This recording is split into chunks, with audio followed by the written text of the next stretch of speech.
Hey guys, Spire1127 here, bringing you a recap of Bleach Chapter 505, The Fire. So in last week's chapter, Driscoll gets burned to ashes. Yamammoto is really pissed off. Yamammoto's anger inspires the Shinigami to keep on fighting. We learned that Buckbeard's name is truly Juha Bach. And Juha Bach actually beat the living shit out of Kenpachi. And Kenpachi had his eye patch removed, so yeah, his fight was skipped. Sucks. What sucks even more is that he's defeated. Again, still mad about that. And I refuse to believe that Kenpachi's dead, by the way. And now, Yamammoto is going to face off against Juha. So now that I got that out of the way, let's get started with Bleach Chapter 506, The Fire 2. So the chapter begins with Shunsui still facing off against Inspector Quincy Gordon. And he manages to cut Inspector Quincy Gordon. And unfortunately, they don't actually continue fighting. Though they do fight, but off panel, obviously, and they just keep talking. But then we cut back to Juha Bach, I think that's his name, yeah, facing off against Yamammoto. And just when those two are about to fight, Yamammoto gets ambushed by 3 Stern Reachers.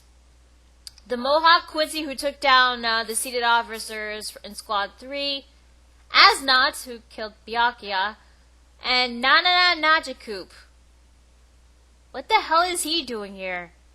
He's supposed to be fighting Rose, so what the hell happened? Did he just leave Rose and then decide to ambush Yamammoto? Okay, so anyway, these 3 decides to ambush them, and obviously it's not gonna work because Yamammoto burns them. Yeah, so Asnot, Mohawk, Quincy, and Nanana are dead. Honestly, I was actually hoping that Asnot would face against Renji and Rukia, and they be the ones to defeat him or her. I forgot if it was a boy or girl again. I don't know. And Nanana, I guess we won't know what the U stands for. Undertaker? Under something? I don't know. And as for Mohawk Quincy, I guess we don't know what his ranking is or what his ability is. And honestly, this is kind of expected. I mean, the last time Yamamoto was ambushed was from the Trade Bestia during the Fake Karakura Town arc. And he gave them, and I quote, a light toasting. Well, granted, he didn't really kill them, but he wasn't even really pissed off. Since now he's pissed off, this is definitely not a light toasting. And what is Juha Bach's reaction? He's like, you stupid fools. This is what happens when you meddle in my battles. Honestly, I'm not surprised that's how he would react because, seeing him blow up Ludus Freegan and Ivan. I'm surprised I still remember their names, by the way. But, I thought it was because, they were wrong cars. But, yeah, this is how he feels towards his Arankars and his Stern Reacher, Van der Rijk, Quincy members.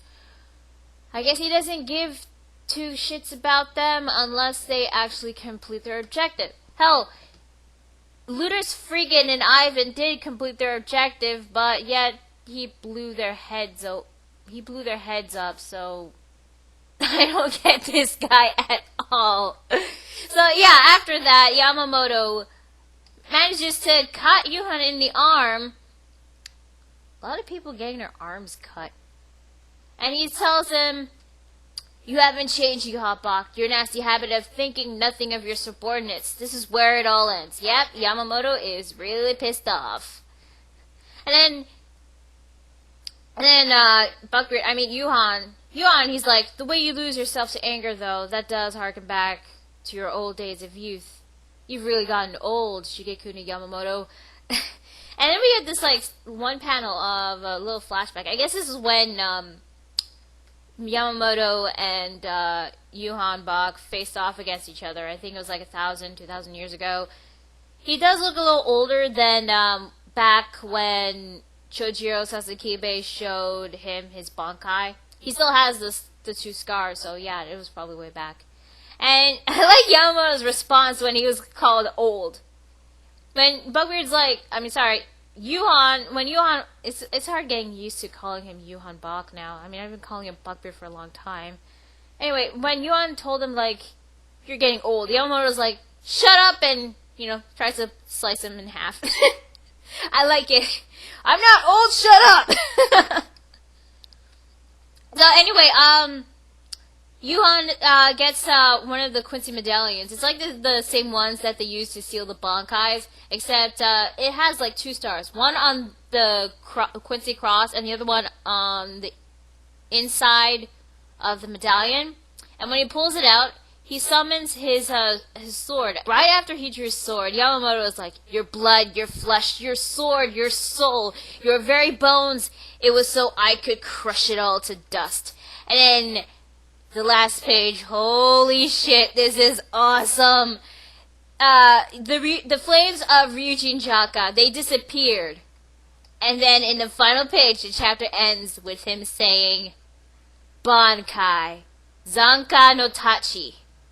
And that's where the chapter ends. Oh my god, we're gonna see Yamammoto's Bankai next week. I can't freaking wait!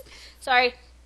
But this is a big deal. I mean, Yamammoto, we've never seen Yamammoto's Bankai ever. Not even when he fought against Aizen. So this is a huge deal. And his sword, it's called Zanka no Tachi, which means long sword of the enduring flame. Which, since his Shikai releases this huge range of fire in his surroundings, I'm assuming that since all the flames going into his sword, and I'm guessing he's using it for close range sword combat on the sword. I guess anything he cuts, he burns severely. That's what I think of what his Bankai could be. So overall, this chapter was actually really good. Yeah, it did feel short, but I really did love the cliffhanger of Yamammoto going to release his Bankai. I can't wait to see it. It's going to be so awesome. But I can't help but feel like Juha Bach is going to be sticking around for a while. I mean, I know he's a new main antagonist, and yeah, I said this before when Kenpachi tried to face off against him, but, since this is Bleach in the final arc, I'm assuming that Ichigo is going to try to face off against Yuhan. And also, Yamammoto does know that the Quincy's can steal Bankai, right? Because what if Yuhan tries to steal Zanka no Tachi from Yamammoto and use it against him? I mean, that could happen. So, overall, despite this chapter being short, it was really good. I mean, considering what happened in Naruto, yeah, this was definitely refreshing. And Yamamoto's Bankai, oh boy, I can't wait to see that. I was a bit disappointed that the fight between Shinsui and Inspector Quincy Gordon, because it reminds me of Inspector Gordon from Batman. I thought that they were going to fight a little bit more, but no, they're just talking about, about their leaders and how everyone's going to be inspired, regain their morale because their leaders are entering the battlefield and all that. Asnod's death, as much as I was satisfied seeing Asnod die because, after what he did to Byakuya, I was actually hoping that that Yamammoto wasn't the one to defeat him, or her. Crap, I forgot if it was a boy or girl. I was actually hoping it would have been Renji or Rukia to do it. Next week's chapter is definitely going to be the reveal of Yamammoto's Bankai. I would be really pissed off if we have to go back to seeing Ichigo try to escape the freaking cage. Overall, even though this was a short chapter, it was really satisfying, and I really loved the cliffhanger, so I'm just giving it a 7.5 out of 10. This was really refreshing. So yeah, that's Bleach chapter 506. Now, since today is Thursday, Naruto Shippuden 278, Medic Ninja in Danger, or what I like to call it, Attack of the White Zetsus. So yeah, in this week's episode, the medical ninjas were getting assassinated one by one. And what I really liked about this was how well the animation and the soundtrack went with every moment in the series. Especially when, during the suspicious moments where everybody was getting suspicious, who's the one who killed the medic ninjas? And then I really liked the reveal that it was Neji. that killed them. But it wasn't really Neji, it was Zetsu clone. And then we get to see more Zetsu clones killing more shinobi one by one during the attack. And there was this like weird moment when Neji was like so exhausted that he mistaken Akamaru for Kiba. Yeah, that was like really weird. And then yeah, and I gotta give kudos to Sakura on this one. I mean, thanks to her, they learn how the enemy is infiltrating the shinobi allied forces. But there was one moment I didn't like. It was when there was this random Iwa ninja that started crushing on Sakura because he was injured, and he decided to give her a love letter to her. And I thought, oh, this sweet. But the guy barely knew her, and she doesn't even know about him.